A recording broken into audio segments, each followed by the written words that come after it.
নীতি আদর্শ পরিকল্পনাহীন একটি দল শুধুমাত্র ধর্মের নামে জনগণের ভোট চাইছে, জনগণ তাদের প্রত্যাখ্যান করবে বলে দাবি করেছেন বিএনপি স্থায়ী কমিটির সদস্য সালাউদ্দিন আহমদ। রাজধানীর কৃষিবিদ মিলনায়তনে দলের দেশ করার পরিকল্পনার শীর্ষক দিনব্যাপী কর্মশালার উদ্বোধন করতে গিয়ে তিনি কথা বলেন। বিএনপির ভবিষ্যৎ পরিকল্পনার কথা উল্লেখ করে তিনি বলেন, ফ্যামিলি কার্ড, কৃষি ও স্বাস্থ্য কার্ডের মাধ্যমে জনগণের সামাজিক নিরাপত্তা নিশ্চিত করতে চান তারেক রহমান। সালাউদ্দিন আহমদ বিএনপি নেতাকর্মীদের ভবিষ্যৎ চ্যালেঞ্জ মোকাবেলায় নিজেদের যোগ্য করে গড়ে তোলার আহ্বান জানান।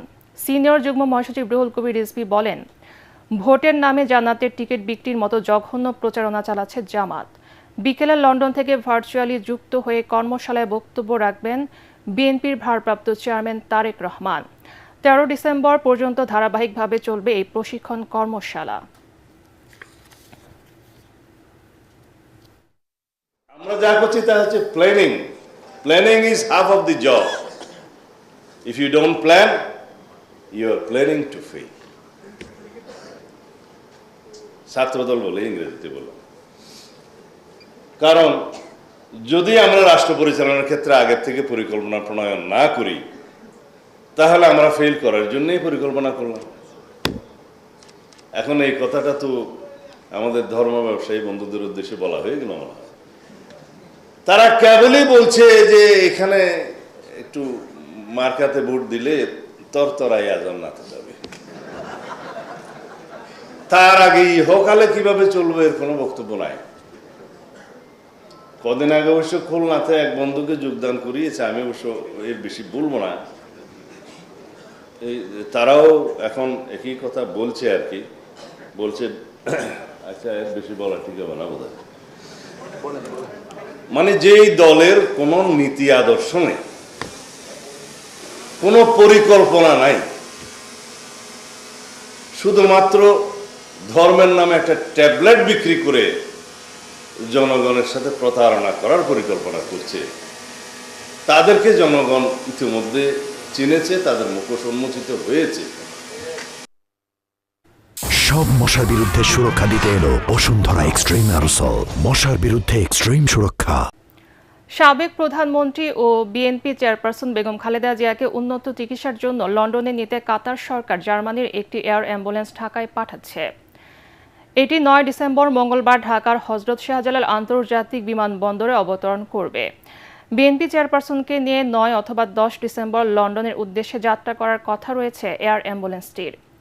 তবে সবকিছু চিকিৎসকদের সম্মতির উপর নির্ভর করছে বলে বিএনপির পক্ষ থেকে জানানো হয়েছে।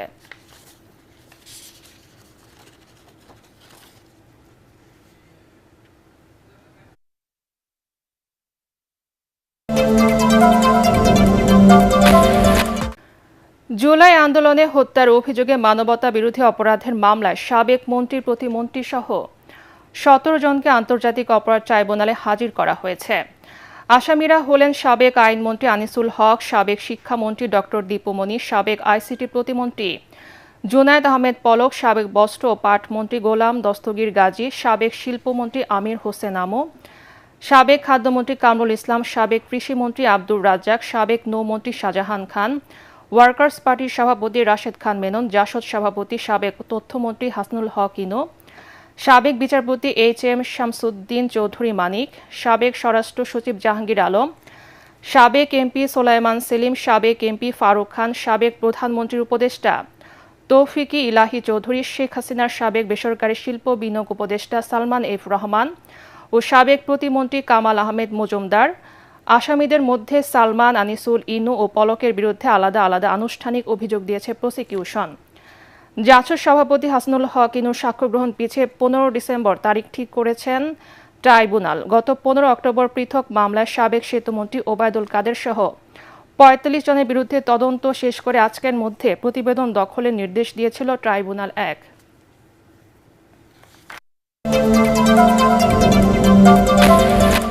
নির্বাচন কমিশনের সাথে বৈঠকে বসেছে জামাতে ইসলামী। আগারগাঁও নির্বাচন ভবনে জামাতের সেক্রেটারি জেনারেল মিয়া গোলাম পরোয়ারের নেতৃত্বে 6 সদস্যের প্রতিনিধি দলের বৈঠক চলছে। বৈঠকে জাতীয় নির্বাচনের তফসিল, লেভেল প্লেইং ফিল্ড, নির্বাচনের দায়িত্ব পালনকারী কর্মকর্তা ইস্যুসহ নানা বিষয়ে আলোচনা চলছে বলে জানিয়েছে জামাতে সংশ্লিষ্টরা।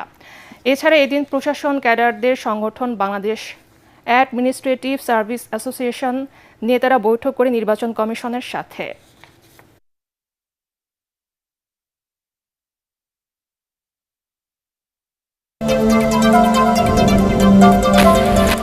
শীতের দাপট স্থবির হয়ে পড়েছে উত্তরাঞ্চলের জনজীবন।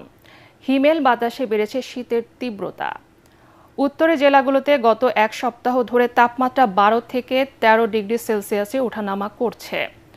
মধ্যরাত থেকে সকাল পর্যন্ত কুয়াশায় ঢেকে থাকছে পুরো অঞ্চল।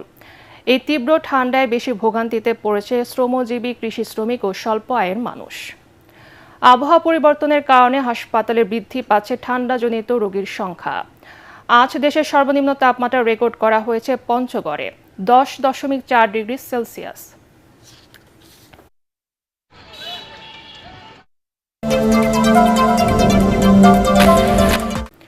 উনিশশো সালের আজকের এই দিনে পাক হানাদার বাহিনীর পরাজয়ের মধ্য দিয়ে মুক্ত হয় বরিশাল, ঝালকাঠি ও কুমিল্লা। 1971 সালে 25 এপ্রিল জল, স্থল ও আকাশপথে বরিশাল আক্রমণ করে পাক বাহিনী। এই সময় মুক্তিযোদ্ধা ও নিরীহ মানুষদের হত্যা করে লাশ খালে ফেলে দেয়।